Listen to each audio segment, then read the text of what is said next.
Hello, good morning. My name is Mohammad Waris Ali, and today I will be presenting my security management report on Nepalaya National Bank PCI-DSS compliance and overall information security posture. So before that, I want to just tell you we can't just disclose the name. I can't just disclose the name of the company, but I'll be going through with it as Nepalaya. So this assessment was carried out to understand how well the bank is protecting cardholder data and what improvements are needed to strengthen its resilience against cyber threats. So let's start. I would first like to thank our module leader, Mr. Ganesh Vishal, for helping us in every step of our lives. Don't mind me.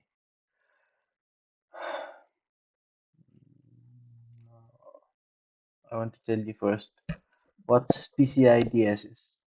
PCI-DSS is a global security standard designed to protect cardholder and during processing, storage, and transmission for banks like Nepal. Non-compliance can lead to data breach, reputational loss, and regulatory penalties. This report also ties in ISO 27001 and ISMS concepts to give broader governance perspective.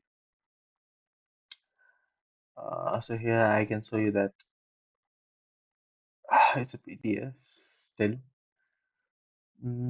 PCI-DSS defines 12 core requirements, while ISO 27001 provides the governance structure through an information security management system. Nepalaya Bank uses both together. PCI-DSS addresses what and how controls should be applied, and ISO 27001 ensures the why and who, embedding security into business. Moving forward, I want to tell you about its governance and ISMS integration. Nepalaya follows a three-tiered governance model: a broad level risk committee and informational security steering committee, oops, and operational teams. This model helps ensure top level and uh, oversight and effective daily execution. All major security policies, access control data classification, and incident response are aligned with PCI DSS. I think I'll be just using the up arrows are aligned with PCI DSS and ISO 27001 controls, in which there are 93 controls. And I also want to discuss about current security posture.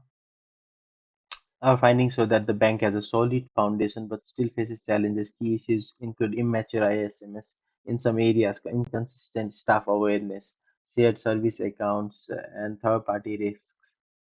Most domains are at level 3 or 4 maturity, meaning they are defined or managed but not fully optimized yet. As you can see in the table, there are lack of security awareness as well. Even controller chief cashier makes a lot of mistakes. So continuous review and training programs should be organized. This is my mind map. As we can see, we can just zoom it.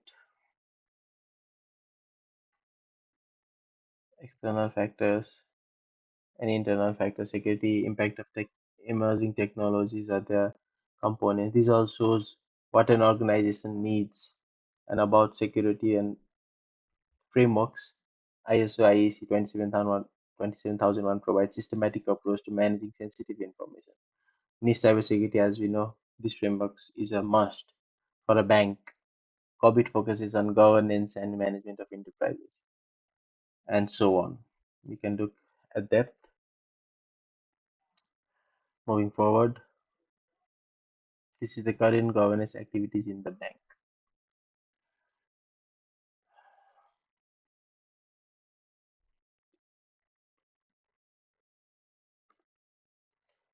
As you can see,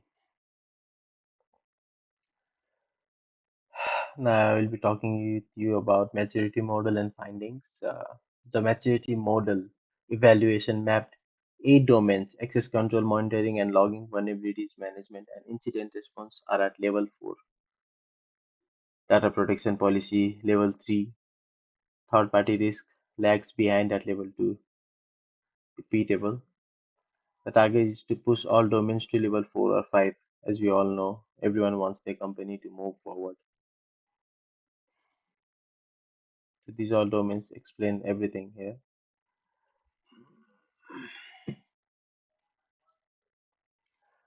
We will look how we will be able to proceed from level 4 to level 5. These are domain-based evaluations. If you're talking about access control, data protection, vulnerability management, only the data protection is at 3, but others are at 4, and policy governance is also defined. It's well documented, but awareness among staff is inconsistent. Target level to achieve is 4. That's managed because it's currently in 3. This table summarizes Nepalaya Bank's security maturity across 8 domains, showing where improvements are needed. And road to optimization. As you can see, to move from level 4 to 5. Level 5, the bank should integrate behavior-based analytics, UEBA, deploy continuous vendor monitoring, automate risk scoring linked to SIEM, and make training role specific. These improvements will help predict and prevent security incidents rather than just react to them.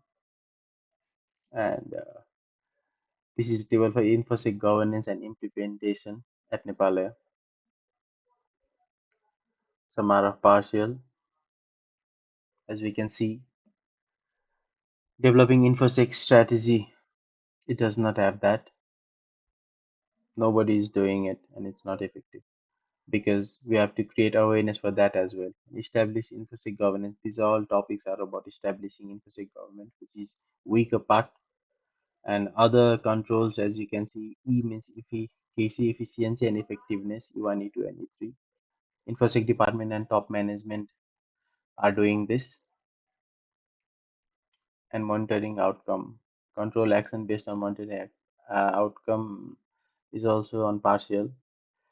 InfoSec department and top management, this is also managed by them. Most of the works are managed by them. Oh, I'm sorry.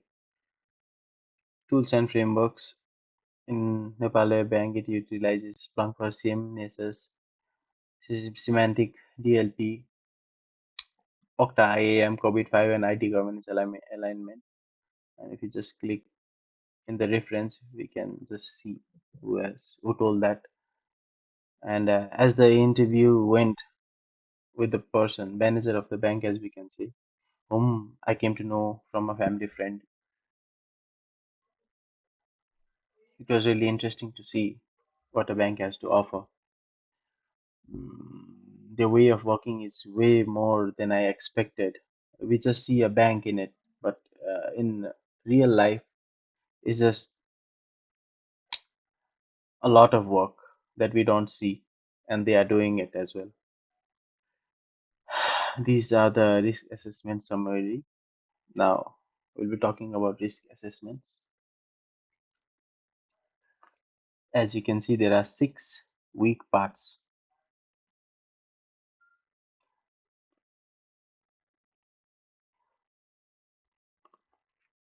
Six weak parts: legacy systems, storing PANs, shared service accounts, weak vendor, mm, insider threat, negligent. I think the spelling of negligent is this only. As a part of assessment, we conducted a detailed risk analysis across banks' operations. The objective was to identify threats, assess their likelihood and impact, and prioritize actions. Key risks included legacy systems will still exposing partial card data, user accounts, inconsistent staff awareness, and vendor monitoring. We used the risk matrix to rate these risks from low to high impact. For example, third-party vendor risks and weight. I'm sorry. Third-party vendor risk and weak monitoring were categorized as high risk because they could lead to large-scale data. The analysis revealed that while some technical controls are strong, like encryption and access control, gaps in people and processes increase the bank's overall exposure. These findings feed directly into the recommendation and maturity model roadmap. Now that we have identified the risks, let's look at how mature Nepal's security practices are and where improvements are needed. So this is the table if you want to see for it. This is ATM security behavior risks matrix. As I did not do the survey was about ATMs and all. How I how likely do you leave your ATM card exposed? We asked a lot of people in the bank and came to know that these are the things that is missing. Now talking about recommendations. Key recommendations include phasing out legacy systems, enforcing least privilege access, strengthening third-party risk management, adopting red teaming exercises, and pursuing ISO 27001 certification for credibility and continuous improvement. Email security policy. This is the password management policy. And in conclusion, I just want to tell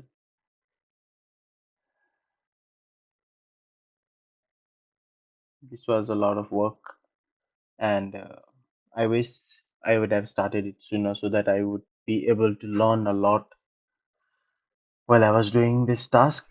Still, I came to know a lot of it, and these are recommendations. And if you allow me, I want to show this image that our bank is working here.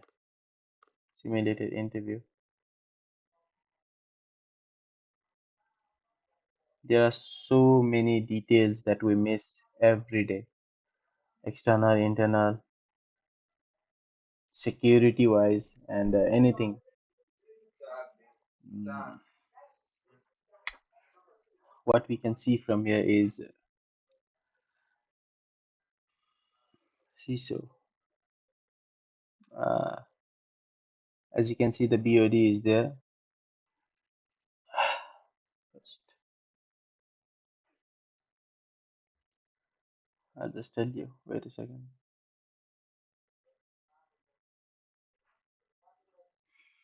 Mm, as we can see, PCI-DSS, Basel, ISO 27001, immature ISMS, and these people, these are the workers. Internal risks are our primary concerns. ISMS not mature for electronic banking. Internal factors, these are all internal factors.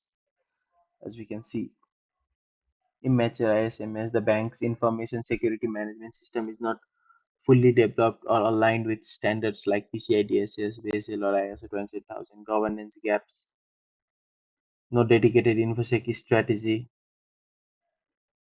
InfoSec is treated as part of IT strategy instead of a core business function. Cultural issues are there. Internal risk can be by individual or group. InfoSec is part of operational risk manager. And on the external side of it, I want to tell that it's not easy as it seems. National Bank asks for proof of security measures, customer demand visible security assurance.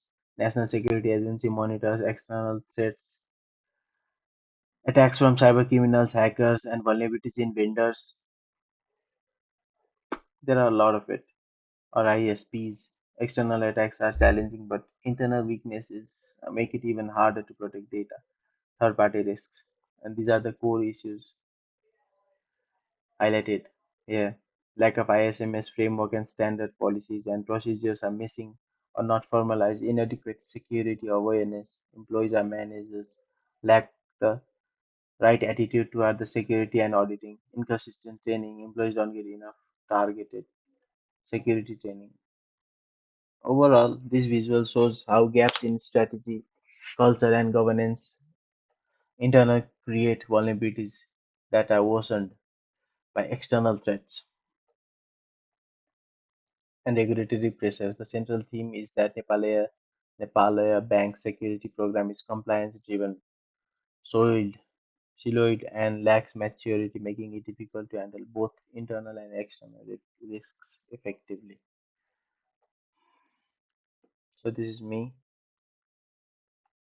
In summary, it's here. Thank you so much for listening. Thank you, Safrika. Thank you, Ganesha, for giving us this opportunity to explain and learn. I'll keep learning, I'll keep improving, and I'll try my best to keep learning in the future as well. And the more I give time to it, the more I'll be benefited by it. Thank you so much, everyone who has been a part of this. And I take leave. Thank you so much.